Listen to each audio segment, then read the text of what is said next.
morning. In this video I'll show you how I made these tiny Tina beads from Borderlands 3.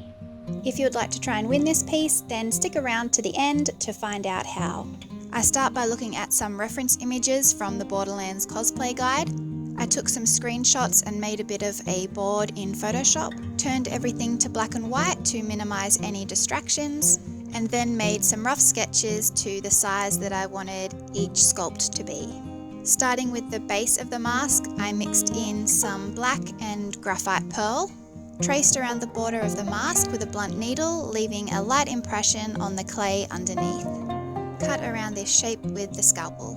For the lighter bone colour of the mask, I mixed in some pearl and ecru. I also added in some white glitter clay that I mixed up a while back. Now that I'm happy with the colour that I've mixed, I'm going to trace around again, but this time coming in a couple of millimeters from the border. Cut out any extra detail with the scalpel. Lay that sheet of clay on top of the black. Start sketching out some of the basic shapes. Use a ball tool to mark where you want the eyes to go. The eye on the left is red and it is smaller than the eye on the right. I cut out a heart shape for the cheeks and then blend that to the base. Rolled out a short piece to be the eyebrow bone and then blend the top side to the base. Sculpt kind of a thick V shape for the cheekbone. Lay that into position and again blend it in. Roll out a shorter, thicker piece for the right side eyebrow bone and then work on making that eye socket larger. Add a small black tab next to the red eye, whatever you'd call that shape. Cut it out and add that underneath the red eye. The cheeks are looking too flat, so I cut out some ovals and blend those in, and then add a little nose shape. For the first strip across the bridge of the nose, I just cut out some jagged pieces on the end of a strip of clay. For the right eye, we need to cut out a black ring. I did this by using 2 different sized circle cutters, and then added a green ball to the center of that ring. Marking out some more of the details, add another black tag to the left-hand side, and I also shortened up the bottom jaw because it was looking a little long. Now that it's baked, it's time to paint on the tiny details. I got a pack of 3 really small brushes off of eBay for $1 with free postage. We are going to be using both black and white acrylic paint. You can start painting wherever you like. I just decided to do some of the white details first. I'm constantly looking back at the reference pictures and just keep adding those details. Adding some white acrylic paint around the edges of the black base. Adding the paint on and around the eyes really brings it together. Now it's time to thicken up the base and add some attachment points. I shortened and bent some eye pins, pressed them into a sheet of black clay and added some bacon bond to secure them. Lay the mask on top and carefully cut away the extra clay with a scalpel. Okay, let's move on to the little bunny. Cut some short lengths of wire. This will prevent the head and the ears from breaking off. I mixed in some pearl with whatever I had left over from the mask, added in some white, and then rolled out a piece the size of the rabbit's body. Add in the wire with a bit of bacon bond. I cut out a pink oval for the rabbit's belly, laid that on and pressed in some lines. For the collar, I mixed in some red and pink, rolled that into a ball and then flattened it to make a circle. Poke that over the top of the wire, and looking at it now, I really should have made that a lot smaller. I put that in the oven to bake because I tend to squish everything when I'm handling it. Roll out a ball for its head, poke in some wire for the ears, roll out then flatten some of that white clay, attach those to the backs of the wire, and then blend the base of the ears to the head. Roll out, then flatten some of that pink clay for the fronts of the ears, place them on and then lightly blend them, mark out the left eye socket, place in a ball of black clay, push the ball tool into the eye socket again, roll out some thin black clay for the cross of the right eye, add a little nose, and a green ball for the left eye. Carefully push the needle tool through the neck of the rabbit. This is how we'll attach it to everything later. I added a black cross to the back of the neck with some bacon bond just to help strengthen it. I baked it again and then moving on to the rabbit's legs. I rolled out some black cone shapes and placed those into position, blended in some some white ovals to create a bit of a hip, rolled out some thin lengths of grey clay and wrapped those around the legs. For the hands, I made a kind of a teardrop shape that I then flattened, cut in a little slit and then used the ball tool to open that up. The arms are lightly tapered with a hole in one end so we can push the hands up in there. Roll out some little balls and flatten them for the front and the back of the wrists. I wasn't exactly sure how I was going to bake this, but this ended up working perfectly. I wasn't quite sure what the back of the rabbit looked like, and I didn't have enough of that white color mixed up to make a tail, so I made a little black cross instead, so it kind of looks like the tail's been ripped off, but it kind of looks like a butthole. Looking at the reference pictures so I can see where I need to paint, I started with the ears and the head and then let that paint dry, then painted the front of the body and then painted the back. I wasn't sure what this looked like, so I just went for it. Moving on to the TNT or dynamite, since I'm not sure if white powder was used or yellow crystal, we're just gonna go ahead and make it and call it whatever. Roll out some red clay until it's the size that we want. Cut it into 3 lengths and stack it into a triangle shape. Use a ball tool to poke a hole into the top of each stick.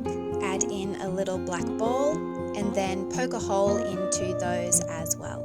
For the grey, I mixed in some black and white, but I didn't mix it in too much because I wanted it to kind of look like metal. Cut some thin strips and then roll it around the stack. You can leave the top strap short at the front because this is where the countdown timer will be going. For the fuse, we roll out 3 very thin strands of clay, cut all 3 to the same length, add a little dot of bacon bond into each hole, bring the 3 strands close together and start twisting from one end, and carefully attach each strand into the top. I press out a thin circle of the white and the grey, and then a smaller circle from the centre of the grey, and then place the grey ring on top of the white circle. Carefully push the needle tool through the centre. This is where we'll be attaching it later.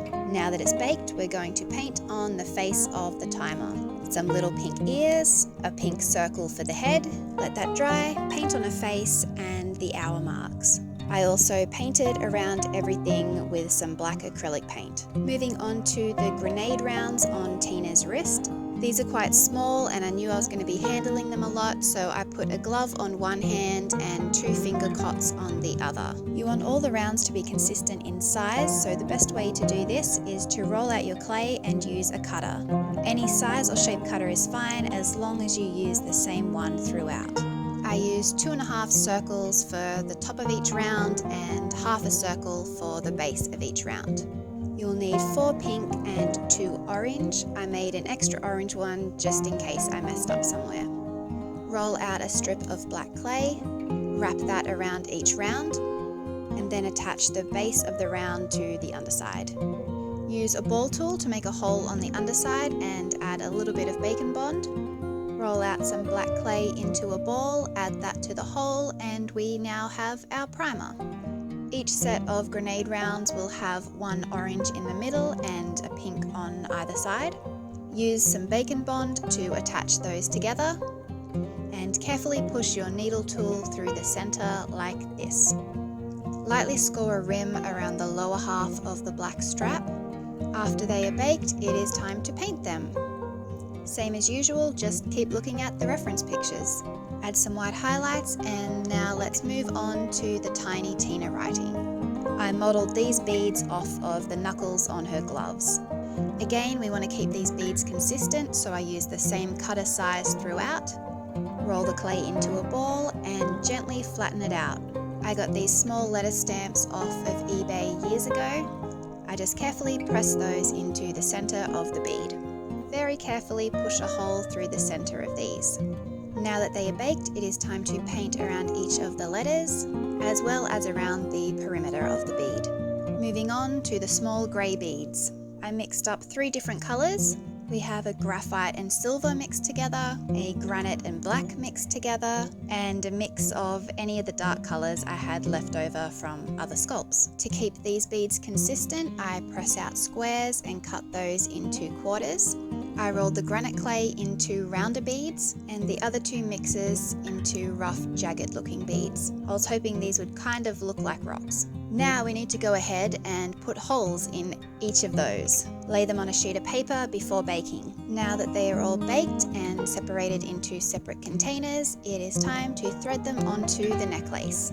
I also wanted to add in some smaller filler beads, and I had these left over from the Crash Bandicoot piece. So I've laid out everything that I think I'll need. Starting with the centerpiece, I thread the fishing line through the eye pin and tie a fishing knot.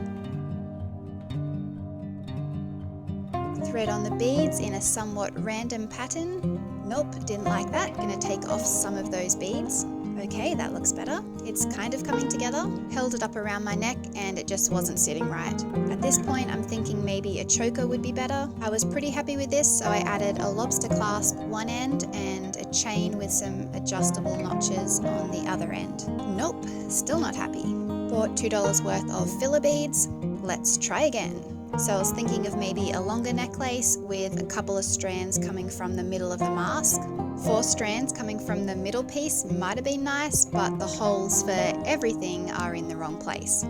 But it doesn't stop me from trying. Yeah, that's not hanging right. Like this?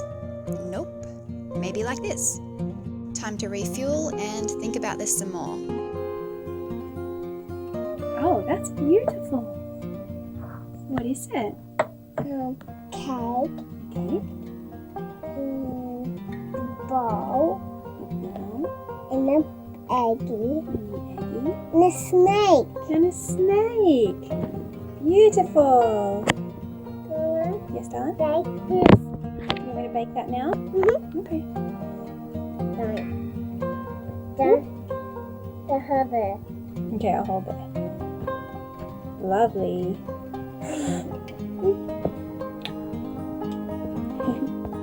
Maybe this'll work.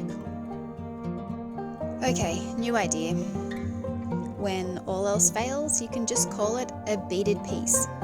So this didn't use many of those beads that I made, and I made them, so I was determined to use them. Okay, this isn't bad. I don't know what it is, but it's not bad.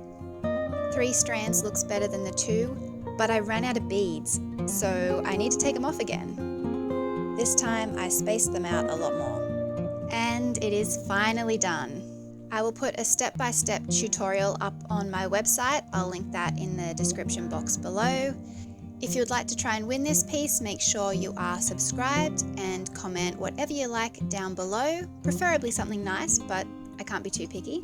The giveaway will close in 2 weeks from when the video first goes live. My next video to go up is going to be how I turned my fridge into the Marcus Munitions ammo dump from Borderlands 2.